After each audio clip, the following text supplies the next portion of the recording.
Hello, friends of Private Banking Advisory. Today I want to cover a subject that is hitting the press headlines on a regular basis. It is about the global expanding debt volumes that have reached more than well above $300 trillion. That includes government debt, debt by municipal and state agencies, as well as debt by private individuals and companies. So this is an absolutely humongous number, and it would take a separate program to really go into the detail what these numbers mean, how many zeros there are, and how much there is per head of person in a global perspective. The more important question, of course, is should you be concerned about this buildup of global debt? On the one hand, one could say that debt is always somebody else's asset, which somehow points to the growing inequality between nations, between individuals within these nations.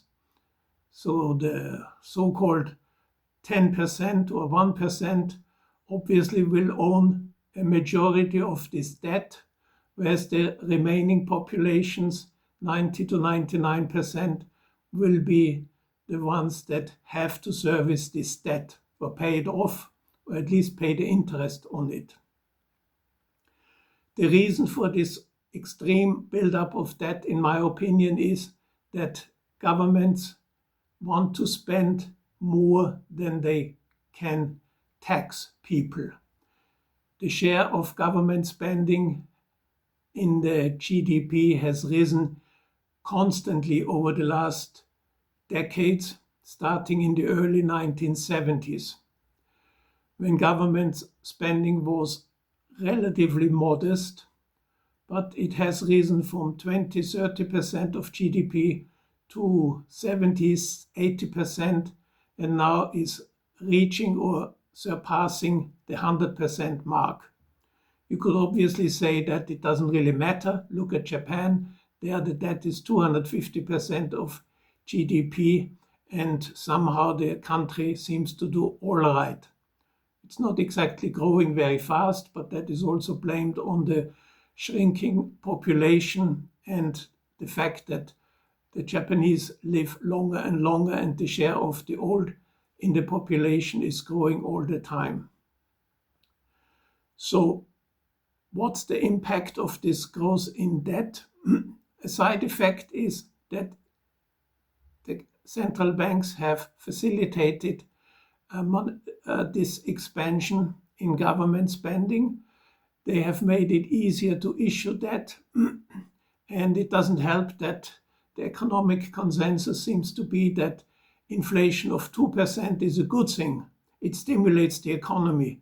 Also, I would say that this is not a proven concept, because the constant fear-mongering that deflation, that means decrease in price levels, would be negative for the economy. It's not a proven concept, but we have to live with that fact that inflation is accepted. And even at 2%, the price level doubles every 35 years.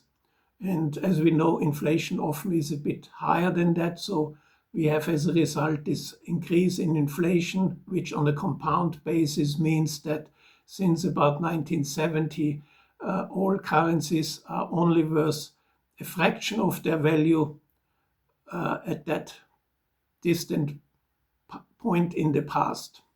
What can you do to protect yourself?